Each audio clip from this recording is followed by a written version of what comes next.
சமஸ்கிருதவாதிகள், மனுநீதிவாதிகள், சனாதனவாதிகள் அவர்கள் மட்டுமே படிக்க வேண்டும், மற்றவர்கள் அவர்கள் கீழ் அடிமைகளாக ஒரு உடல் உழைப்பு தொழிலாளர்களாக மட்டுமே இருக்க வேண்டும். அவர்கள் சூத்திரர்கள், அவர்கள் உடல் உழைப்பு தொழிலாளர் பார்க்க வேண்டும்.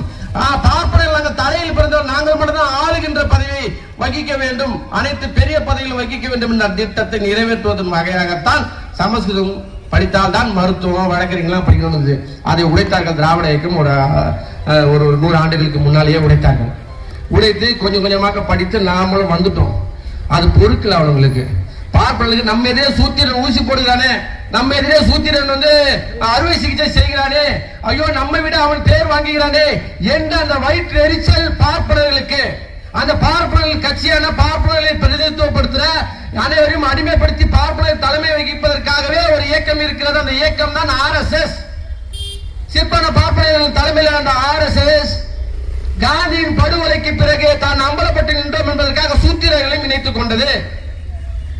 பிறகு அந்த RSS அரசியல் பிரிவாக பாஜகவை உருவாக்கியது. அந்த பாஜகவை கொண்டு ஆட்சியை பிடித்தது.